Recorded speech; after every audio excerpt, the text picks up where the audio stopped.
It's the one thing that we all have, the mind, right? But it's the one thing that we don't have a manual for. We buy a blender, we get a manual. Our iPhone comes with a manual. We get a car and it has a manual.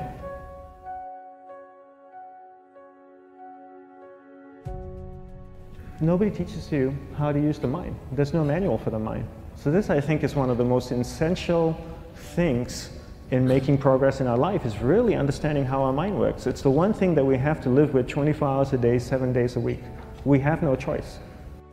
Imagine if most of you slept 8 hours a day, which most of you don't. You slept and you were awake 16 hours a day. In the 16 hours you practice your awareness just randomly moving from one thing to another, to another, to another. All day practice being distracted. What would you be good at after 6 months? You did the 16 hours a day, you just allow your awareness to jump from one thing to another to another. I'll tweet right now, I'll switch to text messaging, then I'll go to email. Oh, my phone's ringing, so I'll answer the phone. And then somebody's speaking to me, so I'll have 2 conversations at one time. And I'll just do this 16 hours a day, 7 days a week. So you get it being good at distracted. After 1 year, you're an expert at being distracted. After 1.5 years, they'll invite you to give keynote talks on being distracted. You're so good, you practice 16 hours a day. So the same works for the opposite. If you practice being concentrated 16 hours a day, what would you become good at? You become good at concentrating. And all it takes is practice. By just doing one thing at a time. Keeping your awareness on one thing at a time. And you integrate this into everything that you do in your life. So the best way to do it is pick a few opportunities in your everyday life. For example, we all speak with people. When I speak with somebody, I give them my undivided attention.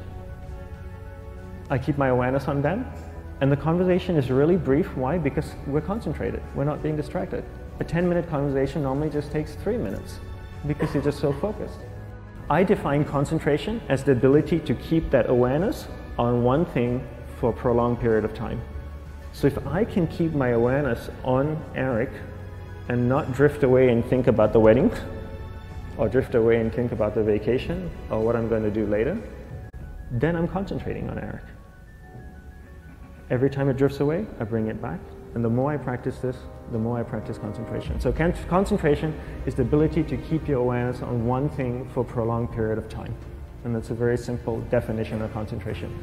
How do you get better at concentration?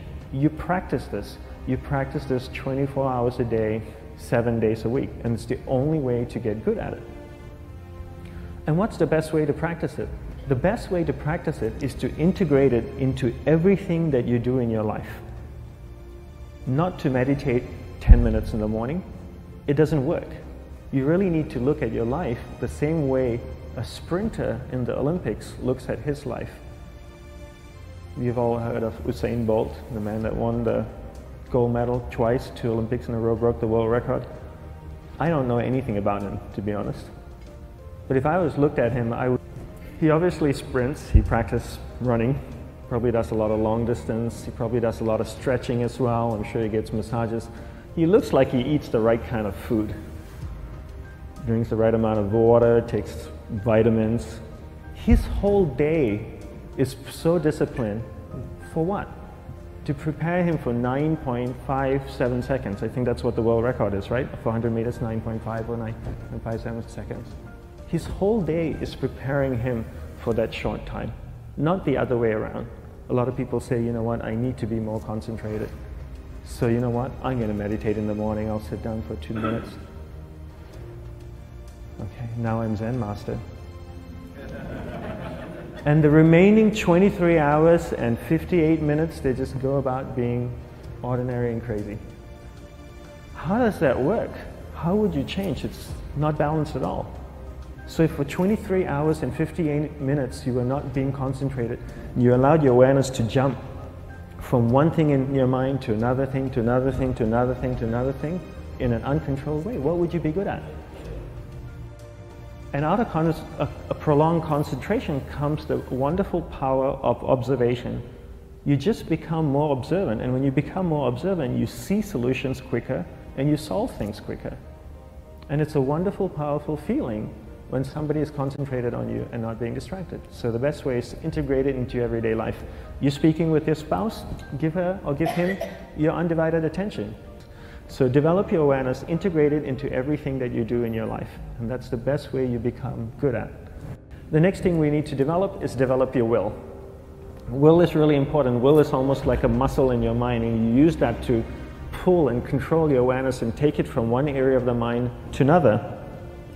And the will needs to be developed, and same like concentration, if you don't cultivate the will, it doesn't grow. And this is something that really needs to be cultivated. How do you develop the will? There's 3 very simple ways to develop the will. 1 is you finish what you begin.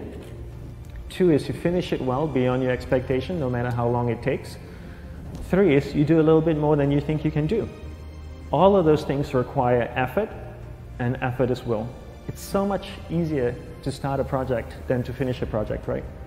When you start a project, you're feeling creative, you're feeling inspired, you're full of energy. At the end of the project, you go, whose idea was this? So it requires tremendous amount of will to finish, and every time you complete something, you develop a little bit more will, and you have that muscle. And will is an amazing thing to develop, because once you develop will, that same will you can use in every aspect of your life to keep your awareness on one thing at a time, to finish projects, to see things through to the end, anything you want. The best way to develop will, bring it into your everyday life, into everything that you do. Give you an example, the way I integrate it into my everyday life, I try and finish what I begin. So for example, going to sleep. I sleep every night, so I put on my pajamas, I floss, I brush my teeth, I go to bed, I sleep, I wake up in the morning, I make the bed. Why? Because I'm finishing what I start.